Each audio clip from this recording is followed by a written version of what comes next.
Welcome to my channel. ఈ వీడియోలో CM Revanth Reddy డిఏల విడుదలపై సంచలన నిర్ణయం అండి. మరి పూర్తి వివరాలేంటో ఈ వీడియోలో తెలుసుకుందాము. వీడియోని ఎక్కడే కానీ స్కిప్ చేయకుండా ఎండ్ వరకు చూడనప్పుడు ఇన్ఫర్మేషన్ పూర్తిగా అర్థమవుతుంది. అలాగే వీడియో చూస్తున్న ప్రతి ఒక్కరు వీడియోకి ఒక లైక్ కొట్టండి ఫ్రెండ్స్.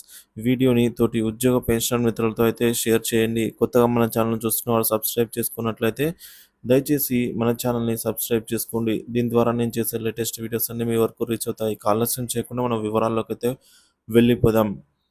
ఫ్రెండ్స్, ఇక విషయానికి వచ్చినట్లయితే తెలంగాణ ప్రభుత్వం ఉద్యోగులకు డిఏల చెల్లింపులపై సీఎం రేవంత్ రెడ్డి గారు కీలక నిర్ణయం అయితే తీసుకున్నారండి. సో ఎవరు కూడా ఎక్స్పెక్ట్ చేయనటువంటి నిర్ణయము. ప్రభుత్వ ఉద్యోగులకు డిఏ చెల్లింపులపై కాంగ్రెస్ సర్కార్ అయితే వెనకడుగు వేయడం జరిగింది.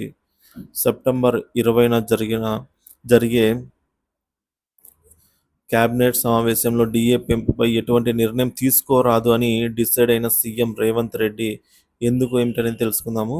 సో మరికొన్ని రోజులు ఆగి జీవో విడుదల చేయాలని అయితే ఆర్థిక శాఖకు మౌలిక ఆదేశాలు అయితే జారీ చేయడం జరిగింది ఈ మేరకు.